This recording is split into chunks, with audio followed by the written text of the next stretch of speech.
There's no other industry up here. The gold rush is gone.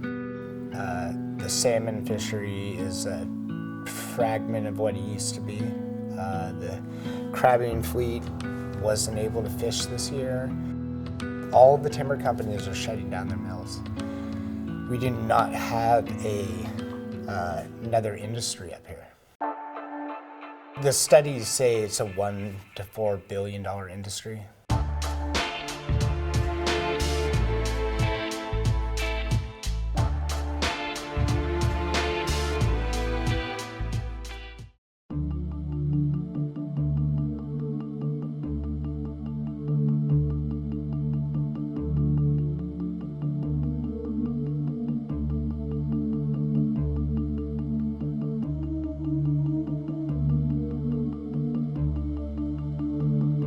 Over the last 15 years, the green rush has been getting bigger and bigger every year.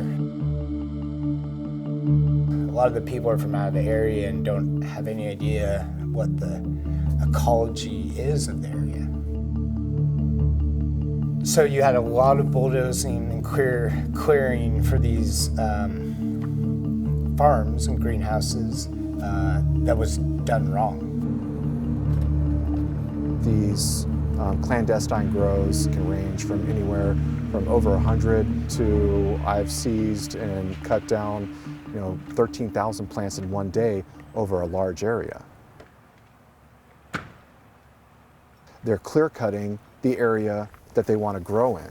So they're cutting timber down and just creating this huge open space to plant marijuana, which when you fly over it, you think that this is an area that's being harvested for timber by a timber company. I think the worst case that I've seen normally comes with grows that we associate with drug trafficking organizations. You'll see where all their food supplies are at. You'll see propane tanks because they're camping in these areas. Then you'll also see their dump site. Everything that you're going to throw away in your kitchen is piling up in their dump area. And then if they're living in their grow for a season, then there's also the area that they're using as a bathroom. After the season is over and they've harvested their plants, all the commercial grade soil is left behind, all the chemical nutrients are left behind, the pesticides are left behind, fertilizers left behind. All that's left behind, and then we have our rainy season, and all that gets washed into the environment, into our stream beds, into our river beds. The toxicants and all these chemicals, such as carbofuran, which is a highly lethal chemical where 1/8 of a teaspoon can drop a 300 to 400 pound black bear.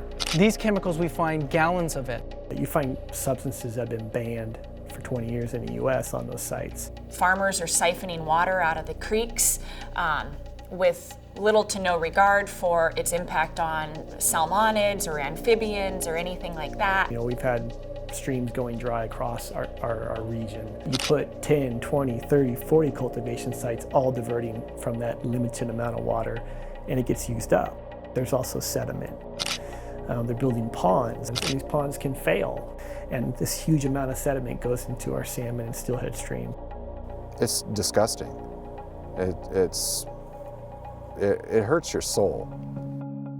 The scale has, I think, drastically changed. A couple of years ago, to find a 2,000, 4,000 plant grow was a big deal.